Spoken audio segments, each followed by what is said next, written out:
Welcome back. Good morning. And it's now time for us to get into the politics and talk about politics and current affairs, what's happening in the country and, of course, across our borders to make sense of everything we have around us, because that's what we do best. It's 2 minutes to 7 a.m. and my guest already in studio.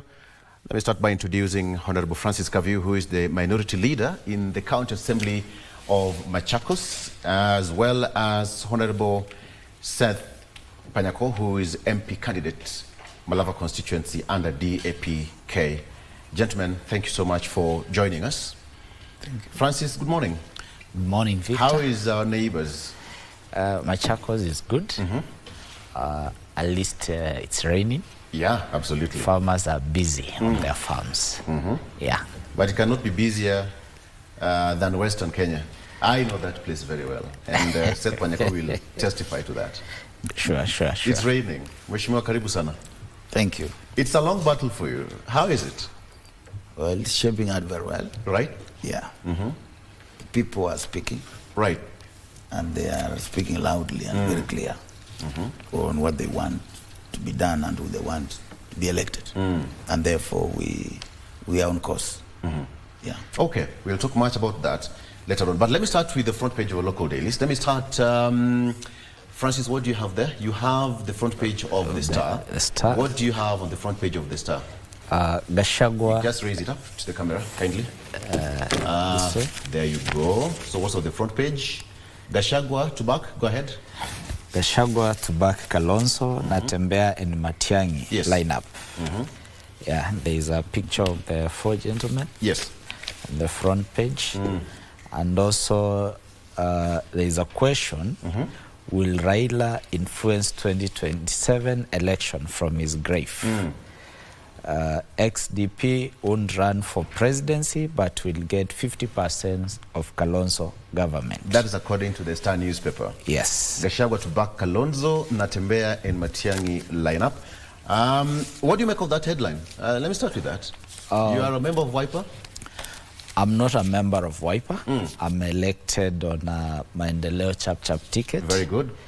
But I think from the headline that we have today, I think the united opposition is starting to take some shape. Yes. And also it's a good news for Kenyans because I think where we are as a country, from communication point of view, we appear to be doing well. But deep down the veins of the country, all is not well. Because I think this is the second month our university students are at home. And it doesn't seem to be a priority. Yeah. And to kill a nation, you just need to interfere with its education system, because that's the future of a country. Our young people are the future of this nation. So if the education is no longer a priority for a government, then there is much that is left to wonder what is their priority. If you also look at in terms of our food security, we are also not doing well. And those are two key pillars of towards developing of a nation. So I think the earlier they agree and forge a united front, better for them. And for me, Kalonzo is the ideal compromised candidate. He might not be the strongest, but if you relate with the Kibaki scenario, Kibaki might not have been the strongest candidate for the National Rainbow Coalition in 2002, but with the support of the other like-minded, they were able to turn around Kenya and put it on a upward trajectory. So I see a repeat of the same, and Kalonzo on the as the flag bearer, backed by any other running mate. That's between Natembea and Matiang'i. Whether it's Natembea or Matiang'i, or even Eugene Wamalwa. Okay, so let's just pick Kalonzo as a flag bearer, as as reported by the Star, and pick Natembea first. Leave alone Dr. Matiang'i out first of all. I think Natembea, in terms of public service experience, he has all it takes, and is also coming up well. So I think it's a collabo that will work well for Kenya, and it will also try to bring a different dynamic, a new team, new players into the national political arena. Because if you see Kalonzo and Natembeya from the Western region, yes, there are two regions that have not had the opportunity. So it will also be a breath of fresh wind in our leadership of this nation. Take Matiang'i and Kalonzo. Matiang'i is also good in terms of public service. We saw what he was able to do, and I also think he stands a bigger chance because behind the Matiang'i name, I think we have the former president in the shadow, and that might be a very influencing factor that might seem propel to the second position. But whichever way the united opposition decides to go, it will form a formidable team. And if you observe what has happened in the oncoming by-election, if you take, for example, where Honorable Seth is contesting, the united opposition was able to come at a compromise position and agree we are into this together. And if you remember, in the build-up to 22 elections, you remember the current president did send a very strong signal through some of the by-election that happened that time by fielding a single candidate with the people who are of the like-minded. So them agreeing to field a single candidate for the side is a good beginning. And it's also, if they have a well-coordinated campaign, is going to be a very strong signal. And let me get from Mheshimiwa Panyako. Here we have the headline before you get to other headlines as well.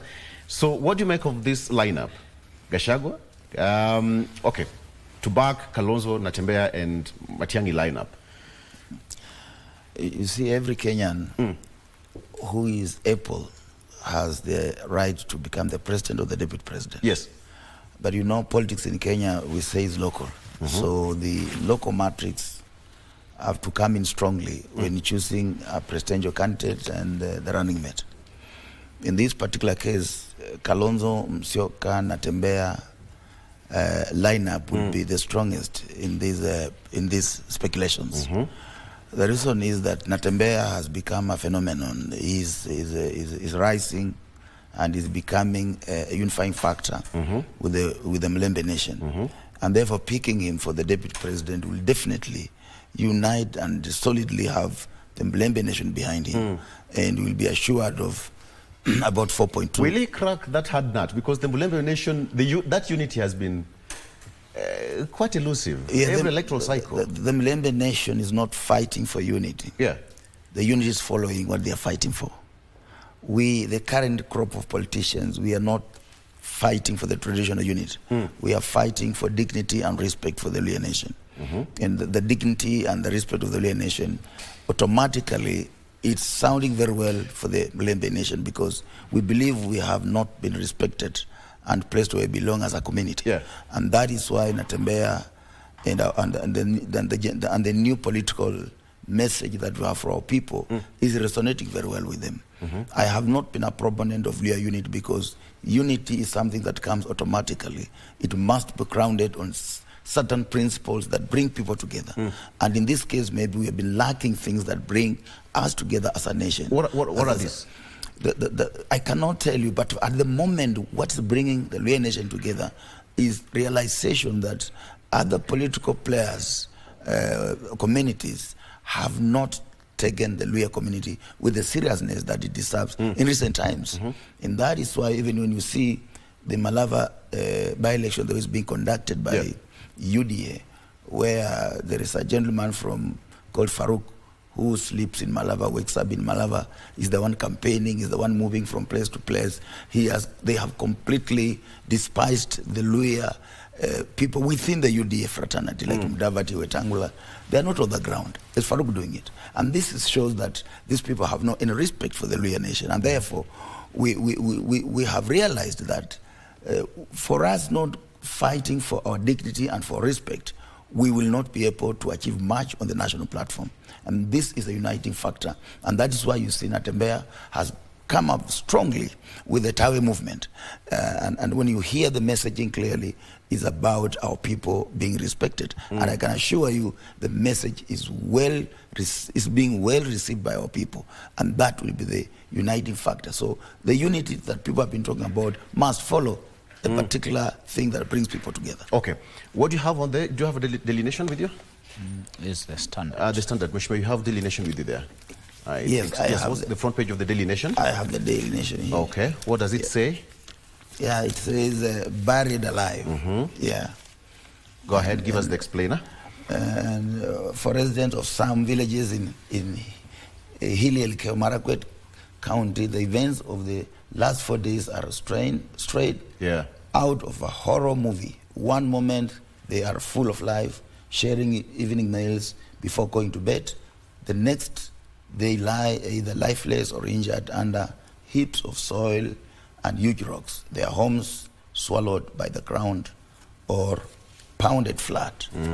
Yes. And it's reported that so far 30 people have been confirmed dead. Yes. That in Kesongoch. Yeah, death toll rises to 30 as state reveals 14 learners among the victims. Yeah.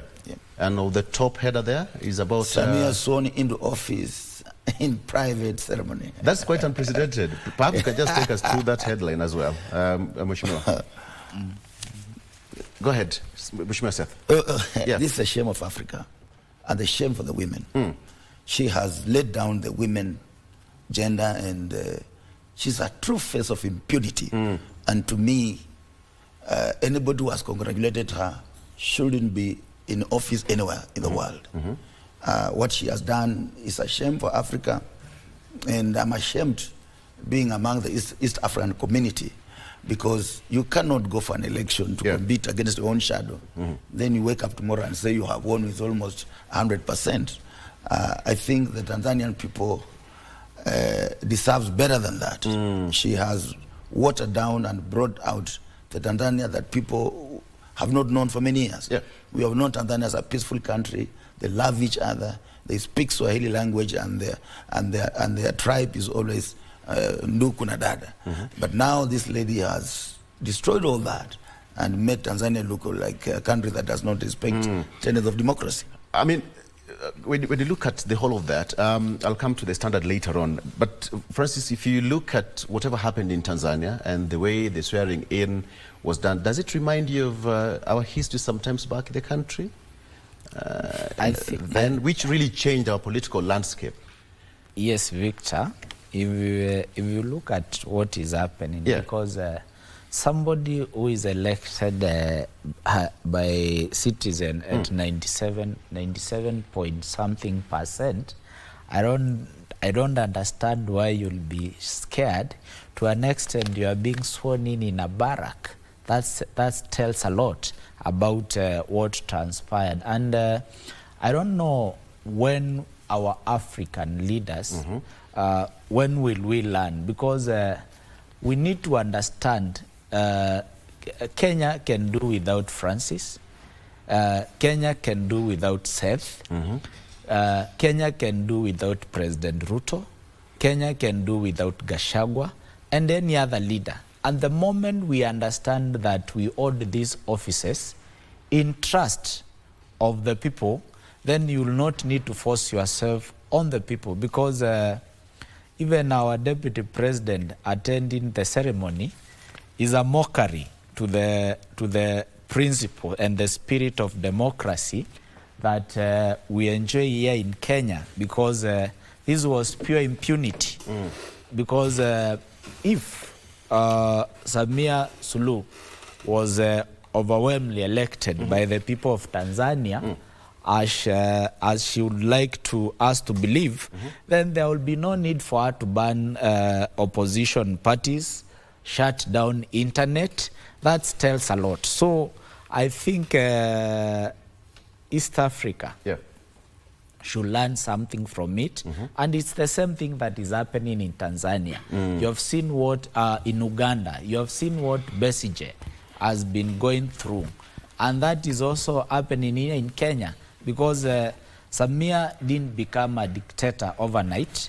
It starts small. Yeah. The same way you are seeing people trying to sneak in laws that are inclined toward limiting the freedom of expression that is granted by our 2010 constitution.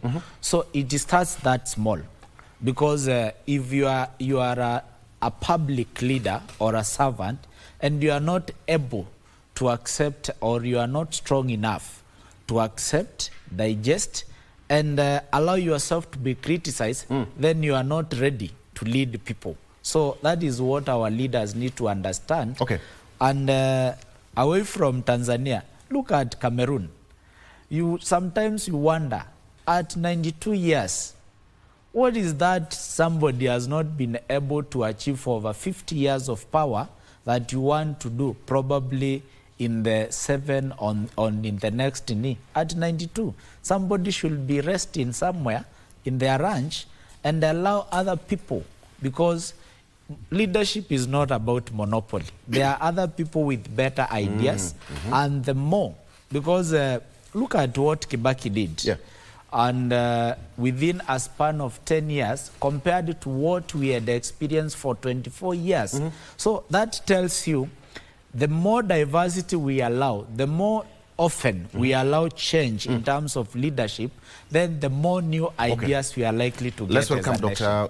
Mali Mohammed, who is the Deputy Governor of Mandera County. Perhaps you can just give me the standard. We are doing this all together, Mheshimiwa. Karibu sana. Asante. So what's on the front page of the standard? Actually, it's more or less the same thing we're discussing about Tanzania. Please take us to the front page. Thank you. 20. Front page of the standard, what does it say? Oh, the front page, yeah, bloody crown. Yeah. Yeah. Give us the details. What does it say there?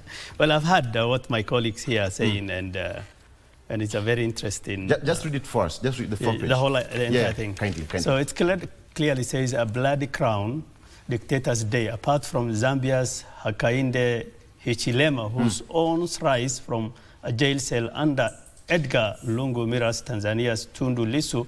Most of the leaders who flocked to Dodoma for President Samia Suluhu, whose swearing in carried the same tarnish.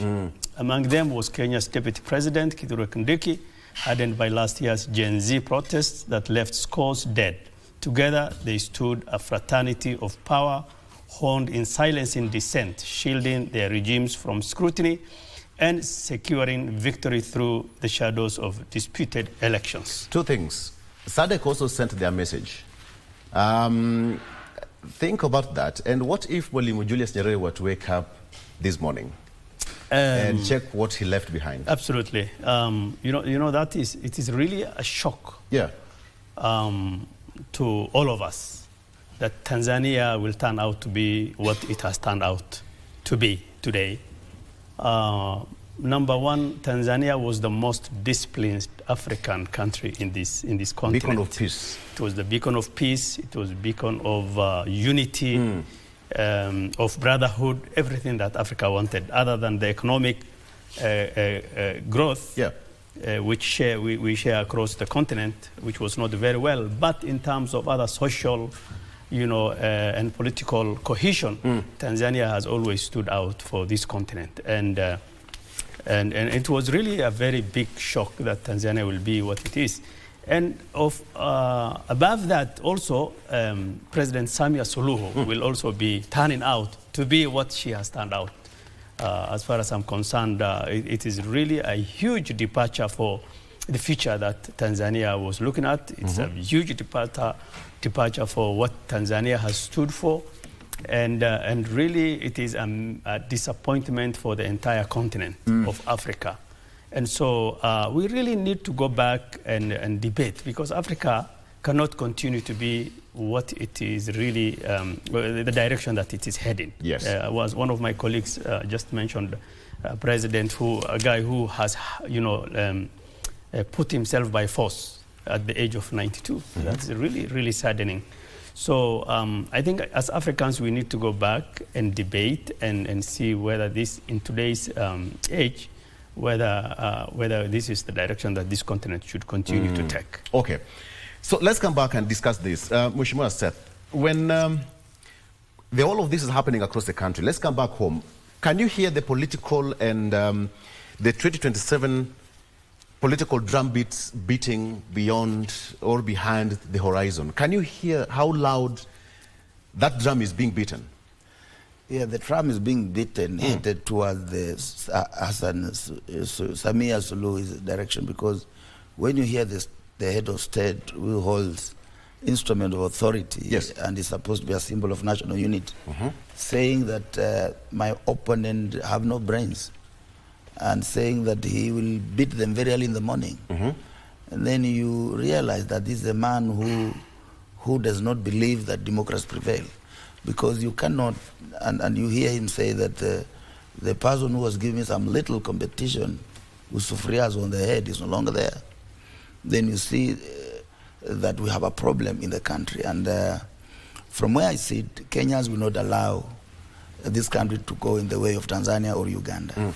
We'll continue fighting for what we believe is good for this country, and of utmost to ensure that there is peace and stability in the country. But we will not surrender or relegate our constitutional right for free and fair elections in these coming by-elections, as well as in 2027. So we must put this president on notice, because his policies have failed this country. And therefore, we are saying whatever he's saying is not good for the country. What did you expect? I expect him to do his work and stop politicking, because he's already in office. And those who are not in office have the right to check him, because they have to do oversight. The function of the other people, we don't have the opposition in Kenya. We have the majority and the minority. The minority is those we normally refer to as the opposition. Right. Their responsibility is to ensure that they talk on behalf of the people to oversight the government. So when they do that, they are not actually doing politics.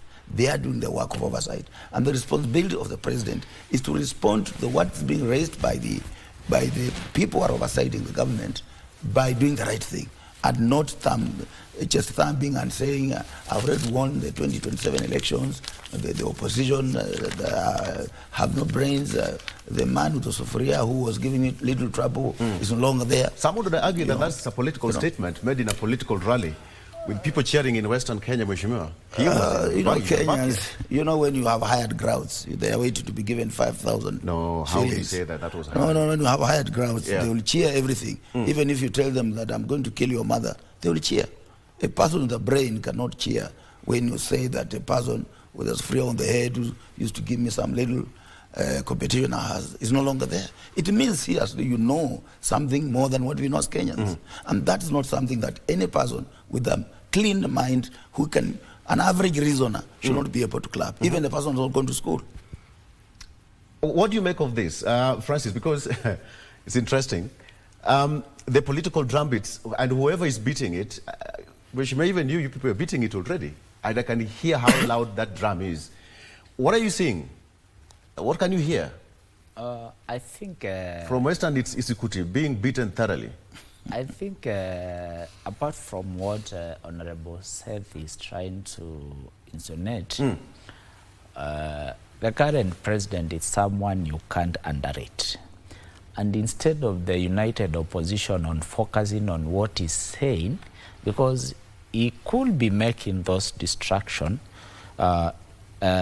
noise to divert them from the main agenda. So as the united opposition, instead of focusing on what the president is saying, what he's doing, they should focus on telling the people where Kenya is and what needs to be done. That is the most important thing, because Ruto, the current president, is an expert in throwing jabs. And in most of the time, if you are not careful, they'll put you off balance. So the united opposition have their own agenda. The president has his own agenda.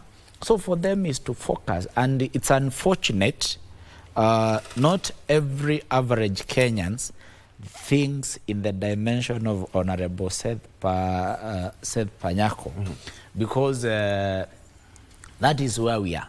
Those people that he is calling hired, those are the people who will vote and elect the next president. So if they can be hired to clap now, nothing stops them from getting hired to vote in a certain direction. So what needs to be done is a lot of civic education so that the citizens of Kenya can understand where we are, the predicament that we are facing as a nation, and the direction that we need to take. Yeah. So if they keep, because if you look at the way the president is in office, but is already on a full gear in terms of campaign, and they might take it seriously, but to some extent, what he's trying to tell the united opposition is, if in 2022, if I was able to swim against the system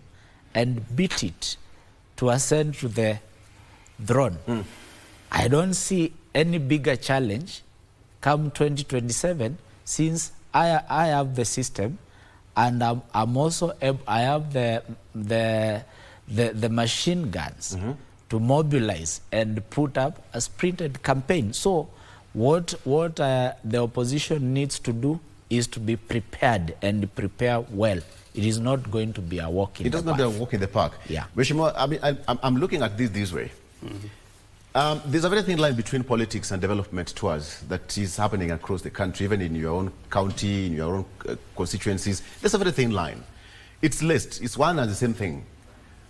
But how loud is that drumbeat ahead of 2027? Already we are here. Yeah. Well, Victor, first of all, you must understand that we are about 2 years away from election happening. And all the people we are talking about are politicians, including the president and what they call, quote unquote, the united opposition. So it's not quite a surprise for us to see them politicking, especially when we have about 2 years from the election. And for politics, you know, 2 years to elections is not that far away. So being politicians, you should expect them to politic. And you cannot blame the president or any other politicians, including myself as a deputy governor, to start politicking. Because then if you are interested in coming back either where you are or veering off to some other place, then you must be seen that you are able to respond to other quotas who are also interested. So that should not be something that we should blame politicians on why they are political and why they are not focused on development. But to give you a very clear illustration of how this thing works is that when you are elected, the first 1 year to 2 years, you are very focused on delivering your manifesto. So politicking is almost close to zero because you are confident you're already in the office. Come the midterm, there will be a bit of element of politicking because now you can feel that the other time for election is closing. And the closer you go to the elections, the more you will see these noises that you are talking about. I don't want to call it necessarily noises, but it is clearly politics. So the president, the members of parliament, the opposition are bound to politics. And I agree with you that that momentum, that noise is now picking up quite clearly across the country, especially being the fact that one of the most prominent leaders in this country has left us, and that has actually thrown a spanner into the entire political landscape in this country, somewhat causing some sort of confusion where everybody stands. Yes, clearly when the Right Honorable Raila Odinga was alive, in his last few months to years, we kind of knew his position with the handshake with Ruto and all that. And most people believed then that he was aligned towards William Ruto, although that was not a guarantee, knowing Honorable Raila, could change things anytime. But what is happening right now is that it has put a lot of doubt and confusion within the UDA. It has puts the same confusion and chaos within the ODM even more, and similar to the Gachagua-Kalonzo axis. So these noises are bound to happen, and they're happening at every level, at the party level, at the individual level, at the coalition level. And so these are generally things that are expected, and the president has every right. That does not mean that, that he should not respond to political salvos or things like that. He must respond as a politician where necessary. But nonetheless, that does not take away the fact that as a president, as a leader, he should also continue to focus on what's very important for Kenyans and giving us direction and guidance. Okay. There is this question. How unsettled is Wanjiku? I mean, the whole political spectrum is changing. Yes. Of course, everybody is now going to the drawing board, whether you are in the United Opposition, you are in ODM, you are in the entire political landscape has changed, so to speak. Yes. The moment Honorable Odinga passed on. So how unsettled is Wanjiku? So that is the question we need to ask each other, not Ruto or Gachagua, whoever responding to things. That is the actual question that we need to ask, is that what's the common man and woman in Kenya thinking about the current political landscape? And it is a total confusion. Even you, even me. Confusion. Yes, because we don't know. And it will take shape. Generally things are chaotic in the beginning. Yeah. And it will continue to be chaotic, and it will take shape because we have a lot of players in the field. And these players in the political landscape are bound to align and narrow down into one direction, one group, and then another. So we will continue to see how these things plays out. There is a lot of scenarios that we can play out right now, but none of them are things that we can bet on. All right. I'm a good man. I'm a good man, and I cannot have this show without serving you tea. Mheshimiwa Msanyakoyo, there's a place you come from. And I was actually surprised why there is no tea or water. Tea is here. I'm going to tell you that. From where he comes from, tea is, it's very important. Not uji, not ile uji tunajua. Yes. All right? Yes. Let's take a break.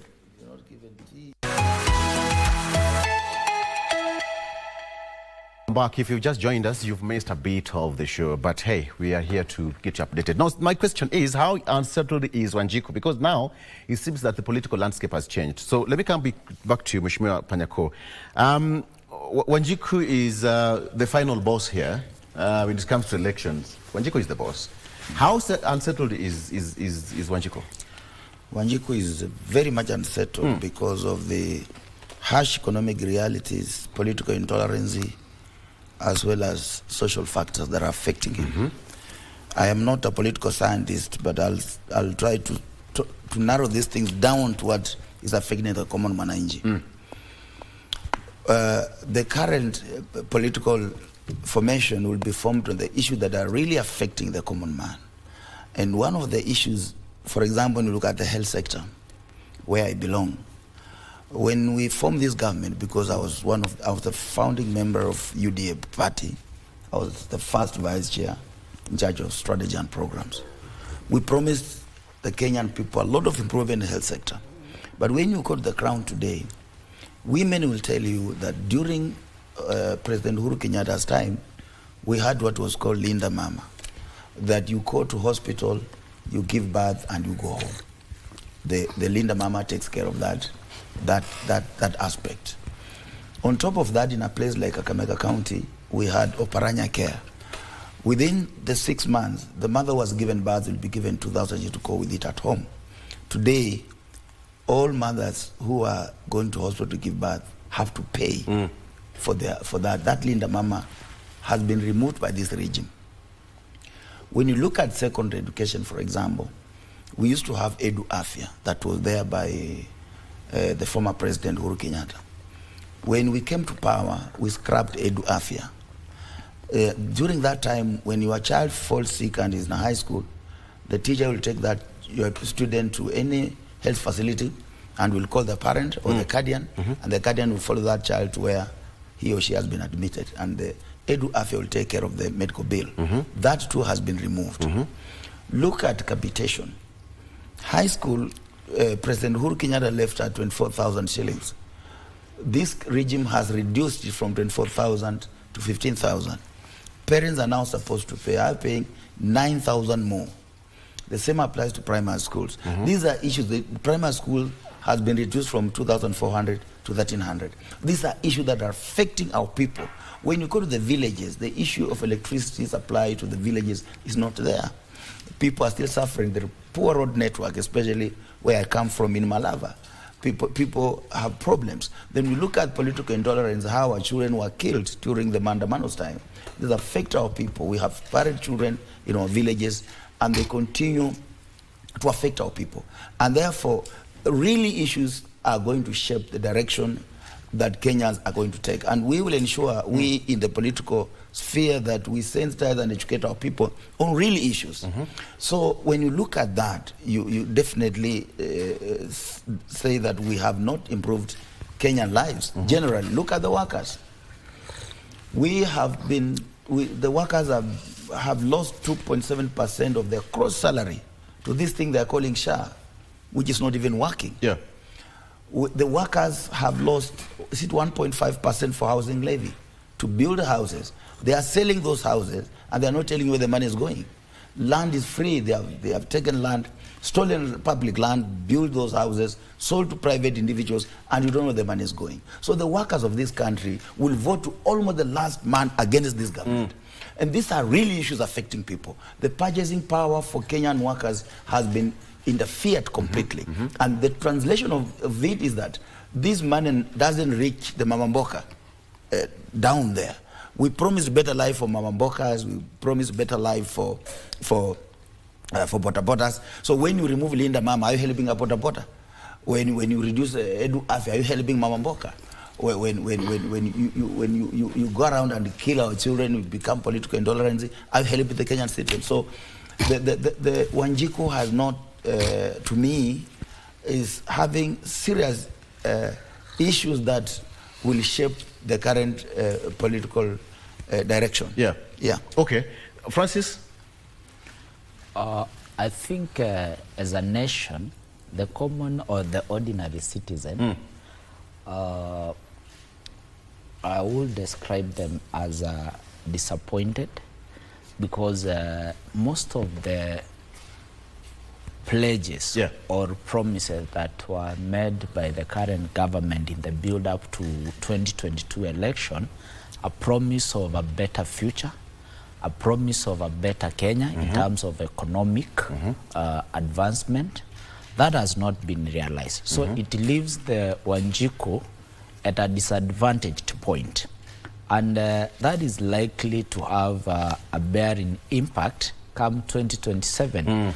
Because if you could remember the promise or the strategy that Seth came up with it, although it appears like he has divorced them for now, we were promised better education, but what happened? I don't know whether the current CS for education doesn't understand especially what he's supposed to do, or is it that his hands are tied? But if you look at even the new curriculum for both primary, the whole CBC thing, it's a lot of confusion, something that we expected to be different. If you look at the university, what used to be a very good funding model through the help, it's nowadays it's an illusion. It is not working, and nobody seems to understand what is happening. And Victor, when it gets to a point that it's only the government that is talking a lot about what it's achieving than the citizen, because you cannot set an exam, do it yourself, and mark for yourself. So it is the citizens who are supposed to be giving feedback how the current regime is doing well, but it is the opposite. It is the government that is talking about how it is changing life, how it is touching the lives of the ordinary mwananchi, but in Swahili, somebody will ask you, na mwananchi na yeye anasemaje? That mwananchi is suffering. If you look at the new oppressive tax tariffs that the government has put in place, instead of making life better for Wanjiko, citizens are losing jobs every day. The oppressive tax tariffs are discouraging investment, and that translates to either people losing jobs or no new opportunities that are being generated for people to access employment. Look at our health sector. It is also in confusion, and it is no longer about service delivery. You saw how the CS for health was behaving. I don't know whether it was in Parliament or in Senate. They don't have that empathy for the Wanjiko. So it is something that leaves a lot of questions unanswered.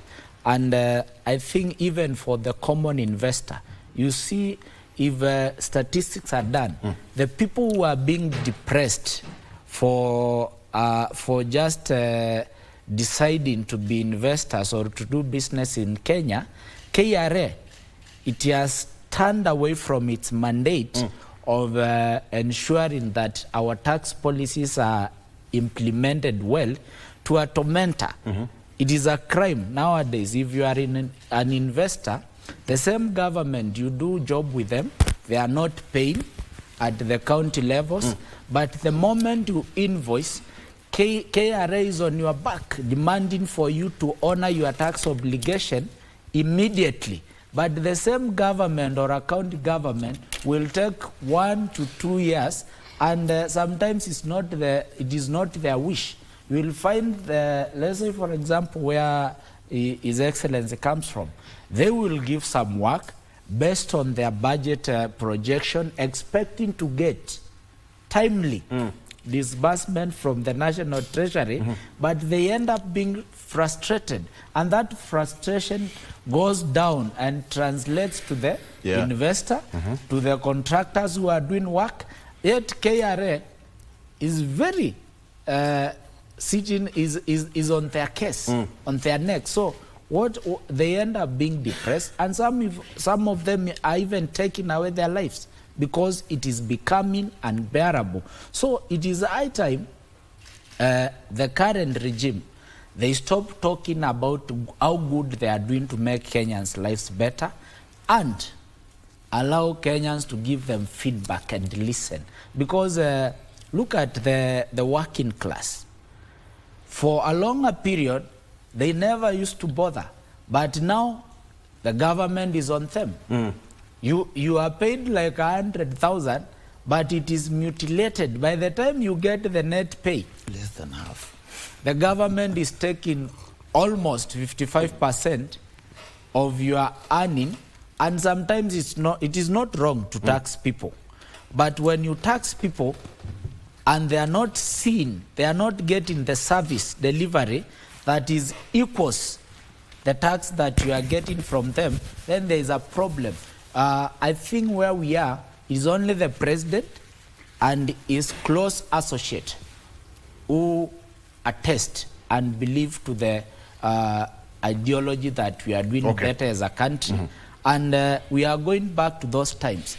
You can't get 7.8 billion to pay the lecturers who have been out of class for almost 2 months now.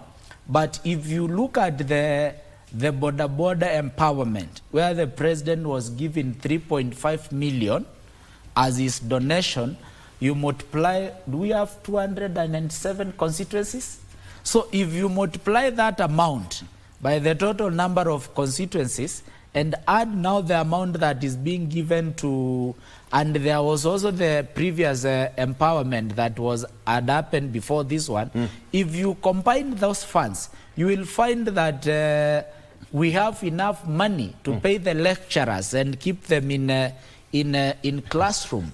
But since it's not a priority, you find people are focusing on dishing out handouts, a scenario that we only experienced during the time of President Moi. So we all agree that the current president is a student of the late Professor Dr. Daniel Toroitich arap Moi, but there are things that are not applicable today that he needs to drop and adjust to the current let me get trends. from the government. You know, Victor, you have to look at this from a number of vantage points. When we talk about Wanjiku or the common person, first of all, what is very important for the common person, the bottom line is the cost of living. Can I buy a bread? You know, can I take my children to school without having a lot of stress? Can I afford my transport? Just the very, very basic things. And really that is an indicator a good indicator of how well or how poorly we're doing in this country. And it's a very difficult thing to measure sometimes, but also you can feel it. Yeah. You can just feel it in the air. And my observation is that because we are a devolved government, we are all one citizens, devolved government, but we have also a different level of citizens in the sense that we have the county citizens, like Mandera citizens. We have the Nyanza citizens. And so the level, the county government, because we are talking about government, in Mandera could be doing something completely different to uplift the livelihoods of the people of Mandera. And the same happens with Kisumu, happens with Mombasa. So the Wanjiku has different views and feelings about the two levels of government. I can speak for mine, and in terms of the different sectors that our colleagues have analyzed, for example, in education in my county, the Wanjiku is very, very happy because we have taken over the secondary school fees and everybody is going to secondary for free. Yeah? That is not true with Kisumu. It's not true with Mombasa. It's not true because you are few, Governor. Yes, so... Is it because of the numbers? Yeah. So, what number? So, we are paying for almost 40,000 secondary school students. That's not true with every county. And so you can imagine the difference between the feelings of the two Wanjikus, if you want to use that terminology. And that is true. In healthcare, we have put quite a bit of legwork as a county government. And we had ensured that every person in my county is able to access and afford health care without being turned back when they come to the dispensary at the primary level to the referral level. So this is quite subjective in a way. But when it comes to the national government, I agree to some extent that there's a lot of noise and a lot of chaos that really confuses what are the views and the feelings of Wanjiku. You talked about SHA, for example. First of all, we must agree fundamentally, and the advantage I have over my colleagues here is that I am in government, so I can actually, I'm an insider and I can feel what's happening, is that, for example, SHA, you see, when government comes in, why you come in is, and you campaign on a platform of manifesto to believe that you can actually change things and improve this country or this county. And so, for you to really implement a manifesto that is drastically transformative, you must expect to shake the system. And part of shaking the system is to anger, the common mwananchi. It doesn't come easily because you are changing a status quo. You are changing, you are really making people uncomfortable in many ways, and moving things from what they are used to something completely different. So a lot of the worry and the fears and the discomfort you are seeing is as a result of that. But is there hope at the end of the day? Because the big question is, are we generally heading in the right direction? That's my opinion is that we are heading in the right direction as a country. SHA, of course, it has its problems, but it's way, way better than what we had in NHIF. I can attest to that because I can feel it. I am on the ground. I see what citizens go every day. There are some things that we can improve within SHA that can really make things better. Absolutely. But in terms of the overall objective of improving healthcare and access to health and affordability, because in the first place that was the intent, is that we are actually heading in the right direction. Not considering, the challenges that we are facing and all the noises. Okay. The same thing with housing sector. I mean, what else would you have done? We are implementing an affordable housing program. Where will you get the money? What better things would you have done for Kenyans? You must levy some sort of taxes in order to generate, to allow the government to implement this important program. I am sure none of my colleagues would disagree that there is housing crisis in Kenya. And the only option is for the government to undertake certain program that will ease this problem. And one of the ways is what we are undertaking right now. The same thing with transport infrastructure, water, and all these things. So by and large, I believe that given the short term that this government has been, both at national and county level, this country is heading in the right direction. The only thing is that there hasn't been enough time to really feel the true positive impact of all the programs that have been implemented. Okay. Yes. Is there hope, Francis? That sounded like Pope Francis. Is there hope, Francis? There is we keep hope alive. Yeah, we absolutely. But do we have, based on what we have, and Mheshimiwa said that there is no time to experience the change that, but Wanjiku is becoming unsettled. Is it because of the communication or the real explanation that Wanjiku is not feeling? But as you answer that, tie it with the hope. I think hope is what will keep us going as a nation. But sometimes it depends on where you are sitting. Because 2 years, 3 years down the line, it is enough time to do an assessment and for Kenyans to give a feedback. And this discomfort, these complaints that Kenyans are raising is a feedback that they are giving. It is only that the government has either deliberately decided to ignore or it has buried its head on the sand, because the best way to make a country better is through better policies that have through public participation. It's a key ingredient that our current constitution does emphasize on, because when you decide, you sit down and you decide that you must do houses for Kenyans, is it the pressing need? Does it reflect the wishes and the needs of the people? Because and also, if you look at housing, is a good program, but who is benefiting from the houses? Because I am contributing, I'm being taxed for the same to happen. But the allocation criteria is not very clear. The ownership process is not very clear. It is the same government that tells how it is transforming. And it's the same case for His Excellency. He has said that in their county, things are very okay. But it becomes a reality if the people on the ground are able to resonate and agree with what he's saying. And that's where we get it wrong as leaders. We want to do the assignment, mark for ourselves, and even give ourselves feedback. So something is not right. Okay. The intention might be right with the current government. If you look at the zeal that the president talks with, he only needs to align that zeal with the action, so that the two can match together.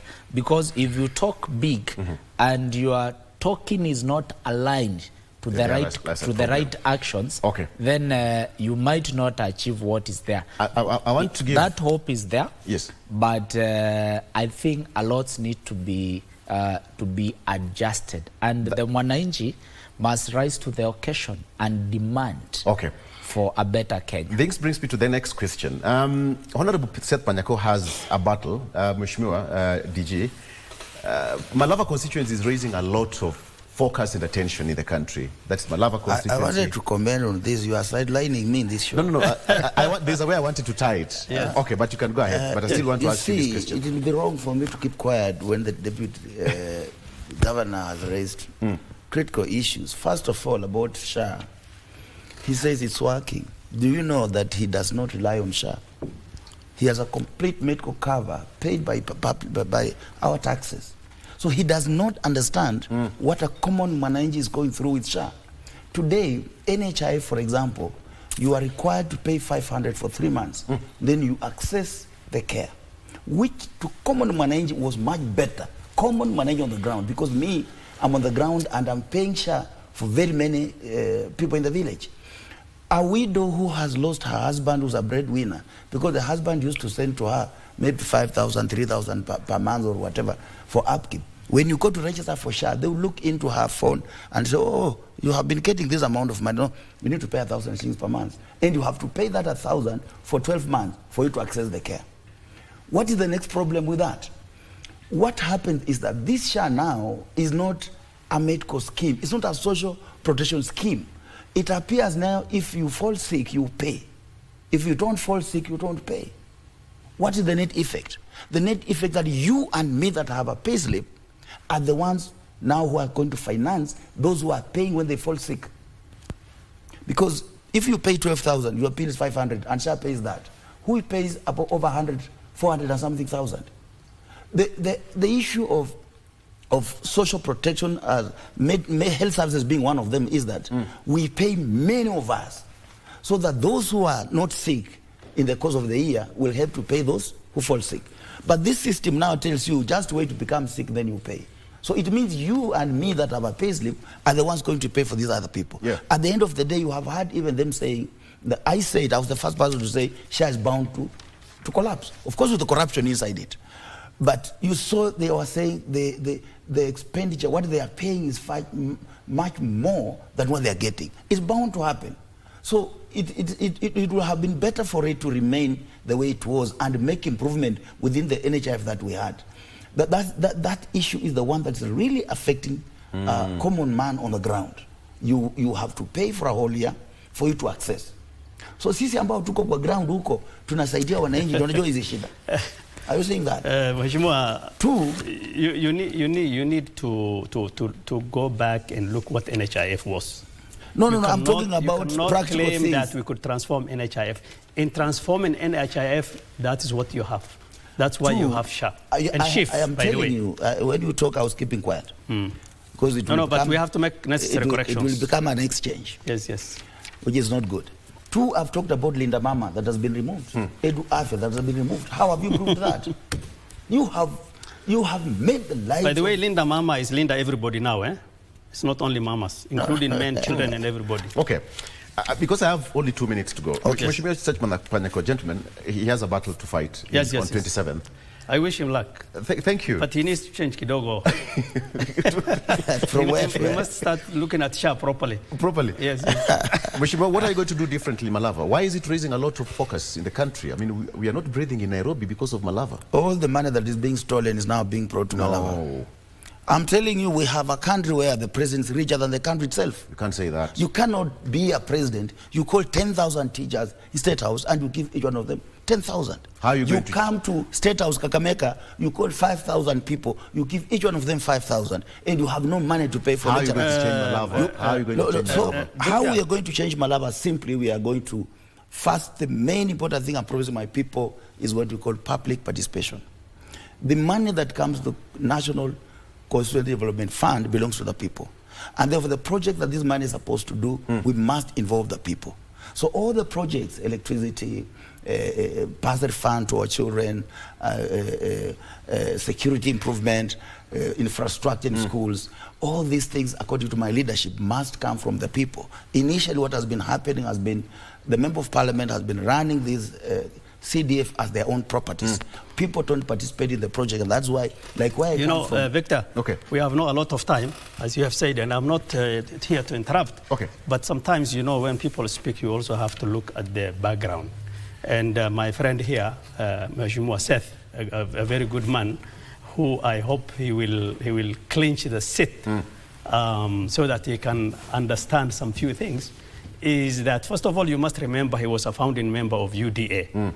And unfortunately, from the way I see, he appears to be some of the victims who were kicked out, like the Rigathi Gachagua and the likes. So he's bound to be angry at the he's bound to be angry at the president. You cannot he's lie. bound You cannot to be lie. angry at the government. You cannot lie on national television. I resigned from UDA. I was not kicked out by anybody. So resignation comes with a reason. When we talk about facts, so the most important thing is that are we heading? I think this is really the takeaway points when we walk out of here. Is that are we heading in the right direction overall? Yes. Absolutely. Do we have certain things to improve on? Okay. Absolutely. Are we making some efforts to do that? Yes, we are doing it. Thank you. You got a boost from Edgar Busiaga? Yes, of course. The candidate who was now getting that support. And I'm very much happy about it. Who is your biggest competitor? I don't know who the biggest competitor is, because the polls show that I'm way ahead of the others. The list shows that I'm doing 58%. So difficult. Second one is 19%. That's UDA. So I think we are there. Okay. Yeah. We'll be here next time. We wish you all the best. I think it's not an easy battle, gentlemen. You all know this. I think you all understand. Yes. Thank you so much. And of course, polls cannot be right on. Absolutely. Getting him on the show has been so difficult. It can actually flip. Exactly. Maybe, Victor, as we finish, I think on the feedback, yes. is a story of the Elijah and the prophets of Baal, where they could spend a lot of time fighting each other, trying to argue whose God is more powerful. And I can relate it to Kenya. Politicians will want to fight, defend the political divide which they are on, but at the end of the day, the feedback from Wanjiku is the critical. That's what matters. Because if you look at something like in the agricultural sector, the current government did very well in terms of fertilizer. It's a wrap. That is changing lives. So the farmers are saying it good. This is your camera. Just say thank you for watching. Yeah, thank you for watching. So those fertilizer, people are giving good feedback. So if a program is working, we'll know from Wananchi. Okay, we have to wrap up. Gentlemen, I mean, time runs so fast when we're having a good time. Deputy Governor, thank you so much. He's from Mandera County. He's here. Gentleman from Mandera, he's here. He's working. Usione amepotea. He's and here. Wanjiku is very happy in Mandera. Absolutely. You tell us what equalization fund. Not everybody cares equalization fund. No, equalization funds goes to Kiambu, not Mandera. It goes to Kiambu. We don't get it. Equalization is taken by Kiambu and Nairobi and Nakuru. Yes. I like the banter. Seth Panyako is the DAPK candidate. Balaba constituency, thank you so much for coming. Getting him on the show has been so difficult. He's busy on the ground. Of course, Francis Kavio is the minority. But there is hope. County. There is hope. Where there's no hope, we'll commit suicide. I am happy. Absolutely. I'm happy. Seth says the only thing that I don't agree with him is that the current regime is headed in the right direction. Thank you for watching. Good morning. I'm Victor. Bye-bye.